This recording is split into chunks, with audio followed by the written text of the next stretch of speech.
सबक आमोज़ स्टोरीज़ के मुअज़्ज़िज़ सामीन अस्सलामु अलैकुम। स्टोरी शुरू करने से पहले आपसे एक दरख्वास्त है कि अगर आपने अभी तक हमारा चैनल सब्सक्राइब नहीं किया तो सब्सक्राइब कर दें और बेल आइकन को प्रेस करना मत भूलिएगा। मनाल लाल जोड़े में सजी सजाई सेज पर दुल्हन बनी बैठी थी। जब सिराज आया तो वो आराम से इसके पास बैठ गया। कुछ देर बाद इसने कहा, मुझे पहले ही लगा था तुम कोई बुरी लड़की नहीं हो। तुम पर जो कुछ भी बीती है वो मुझसे बयान कर दो। मुझ पर जो बीती है मैंने क्या किया, मज़ालिम सहे। मैं मनाल से मीना बाई कैसे बनी, एक मासूम लड़की तवाइफ कैसे बनी। मेरे अंदर हिम्मत नहीं है बयान करने की। मनाल के चेहरे में कर्ब के आसार आ गए। सिराज ने इसका हाथ प्यार से थाम लिया और कहा, कुछ भी हो मैं सुनना चाहूँगा। मैं तुम्हारे माजी के बारे में जानना चाहता हूँ। मनाल ने एक सर्द आह भरी और मुस्कुराकर इसकी तरफ देखा। इस वक्त वो किसी परी से कम नहीं लग रही थी। मनाल रोज़ गांव के कच्चे रास्ते से गुजरती थी तो हजार नज़रें इस पर उठती। सब इसके हुस्न के दीवाने थे। गांव भर में वो अपनी खूबसूरती को लेकर मशहूर थी। जब वो कच्चे रास्ते से गुजरती तो खासन लोग जमा हो जाते सिर्फ इसके दीदार के लिए। बस एक झलक देखने को लोग दूसरे गांव से भी आ जाते थे। मनाल कम उम्री में बेवा हो गई थी। गांव में दूसरी शादी की रवायत नहीं थी। लोग इसे कतन गलत समझते थे। अंधे बूढ़े बाप के साथ वो एक झोंपड़ी नुमा घर में रहती थी। वो इस बात से अनजान नहीं थी कि लोग इस पर गंदी नज़र रखते हैं। 2 साल बाद इसके बाप का इंतकाल हो गया और उसकी दुनिया उजड़ गई। औरतें इसके हुस्न से जलती थी, इसलिए अगर मनाल पर कहीं नज़र पड़ जाती तो इस पर आवाज़ें कसती, इसको बदकिरदार औरत कहती, झूठी अफवाहें उड़ाती। रात को इसके घर में मर्दों का आना जाना होता है। वो मर्दों को फांस कर इससे पैसे लेती है। वो ये सब बातें सुनती थी और खून के घूंट पीती थी। रात दिन वो अपनी इबादत में मशगूल हो गई, बाहर आना जाना कम कर दिया। ज़मींदार साहब इसकी ज़रूरतों को काफ़ी ख्याल रखते थे। हर महीने के आखिर में वो राशन भिजवा देते थे। कपड़े और दीगर सामान मनाल को वो लाकर दे दिया करते। मनाल सब सामान इसलिए खुशी खुशी कबूल कर लेती क्योंकि वो ज़िम्मेदार को अपने बाप की तरह समझती थी और सोचती थी कि इसकी गुर्बती देखकर वो इस पर मेहरबान है। लेकिन वो इस बात से अनजान थी कि वो इसकी खूबसूरती देखकर इस पर फ़िदा है। मनाल दुनिया की मक्कारी अयारी से बेखबर थी। सब ठीक ठाक चल रहा था। एक रात अचानक वो अपने माजी को याद करके फूट फूट कर रोने लगी। अभी इसकी उम्र सिर्फ 20 साल थी। इसके बाबा ने इसकी शादी 15 साल में कर दी थी। वो एक शराबी इंसान था। वो इसको मारा पीटा करता था। एक साल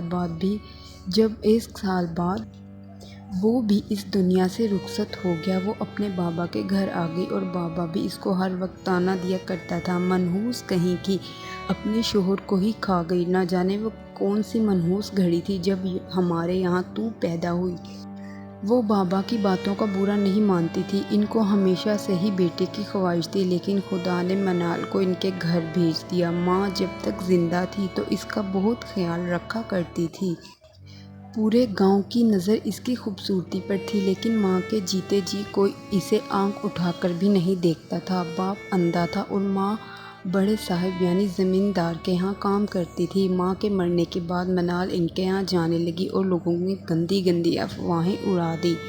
बाप भी हैज़ा की बीमारी से मर गया। ज़मींदार साहब ने फिर मना कर दिया कि इसको अब आने की ज़रूरत नहीं, वो खुद इसके घर ज़रूरत का सामान पहुंचा दिया करेगा। अचानक इसके ख्यालों का ताना बाना टूट गया क्योंकि इसके दरवाजे में कोई दस्तक दे रहा था। वो डर से सहम गई। इतनी रात को कौन आ गया है। वो सर पे दुपट्टा रखते हुए आगे बढ़ी। जब मनाल ने दरवाज़ा खोला तो देखा सामने ज़मींदार साहब खड़े हैं, मुस्कुरा रहे हैं। इसकी आँख में दरिंदगी साफ दिखाई दी जा सकती थी। मनाल कुछ कह पाती कि ज़मींदार साहब घर में दाखिल हो गए। اندر آتے ہی زمیندار صاحب نے دروازہ بند کر لیا۔ منال کچھ سمجھ نہیں پائی تھی۔ مجھے تم سے ضروری بات کرنی ہے، زمیندار نے کہا۔ جی کہیے، منال نے آہستہ سے کہا۔ میں تمہاری ہر ضرورت کا خیال رکھتا ہوں، تو تمہیں بھی چاہیے کہ تم میری ضرورتوں کا خیال رکھو۔ زمیندار صاحب کے چہرے میں مکاری صاف دیکھی جا سکتی تھی اور منال کی چھٹی حس کچھ مصیبت آنے کا پیغام دے رہی تھی۔ جی میں سمجھی نہیں، منال نے پلکیں چپکاتے ہوئے کہا۔ زمیندار صاحب اس کے قریب آ گئے اور دونوں ہاتھ سے اس کے گال کو تھام لیا۔ منال گھبرا کر ان سے الگ ہو گئی۔ یہ آپ کیا کر رہے ہیں؟ میں آپ کو اپنے بابا کی طرح سمجھتی ہوں، منال نے سخت لہجے میں کہا، اور زمیندار صاحب زور سے ہنسنے لگے۔ میں تو تمہیں لیکن اپنی بیٹی نہیں سمجھتا۔ میں نے تمہارا اتنا خیال رکھا، راشن پانی پہنچایا، اس کا اجر بھی مجھ کو اب چاہیے۔ یہ کہہ کر زمیندار صاحب اس کی طرف بڑھنے لگے۔ منال نے جب یہ سنا تو حیرت میں پڑ گئی۔ اسے خود پر بے حد غصہ آیا کہ وہ ایک درندہ صفت انسان کو پہچان نہ سکی۔ جیسے ہی زمیندار صاحب اس کے قریب آئے اور منال کو چھونے کے لیے ہاتھ آگے بڑھانے لگے تھے کہ تڑاک آواز پوری جھونپڑی میں گونج گئی۔ منال نے بھرپور ہاتھ زمیندار کے منہ پر مارا۔ زمیندار غصے میں پاگل ہو گیا اور وہ منال کو نوچنے گھسوٹنے لگا۔ منال کا دوپٹہ زمین پر گر گیا تھا۔ بہت غرور ہے نا تجھے تیری پارسائی پہ؟ بہت گمان ہے نا تیرا؟ آج میں وہ حشر کروں گا تو کہیں منہ دکھانے کے قابل نہیں رہے گی۔ زمیندار نے اس کے بال پکڑ کر زور سے جھٹکا دیا اور منال دیوار سے جا کر ٹکرا گئی۔ منال پوری طاقت سے اٹھی اور دروازے کی طرف بھاگ گئی۔ اسے اپنے دوپٹے کا بھی خیال نہیں رہا، وہ بے پردہ تھی۔ وہ دروازے سے نکل کر سیدھا بھاگے جا رہی تھی۔ زمیندار کھڑے ہو کر کہکے لگا رہا تھا، بھاگ کر کہاں جائے گی؟ پورے گاؤں میں میری ہی حکومت ہے، واپس تجھے یہیں آنا ہوگا۔ منال لگاتار بھاگے جا رہی تھی۔ اسے لگ رہا تھا زمیندار اس کے پیچھے آ رہا تھا۔ وہ کافی دور نکل آئی تھی۔ اسے احساس ہوا کہ وہ بے پردہ ہے۔ وہ شرم سے پانی پانی ہو گئی۔ واپس لوٹنا خطرے سے خالی نہیں تھا۔ وہ درندہ اس کے گھر میں ہی ہوگا اور اب گاؤں کی طرف وہ جانا بھی نہیں چاہتی۔ کچھ دور چلے جانے کے بعد وہ اسٹیشن پر پہنچ گئی۔ ٹرین کی پٹری پر کھڑی تھی، وہ کچھ سوچ رہی تھی۔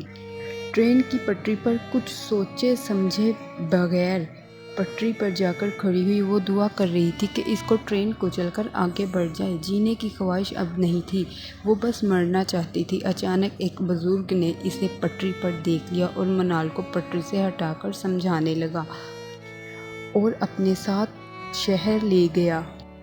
نیکسٹ ایپیسوڈ کے لیے چینل کو سبسکرائب کریں۔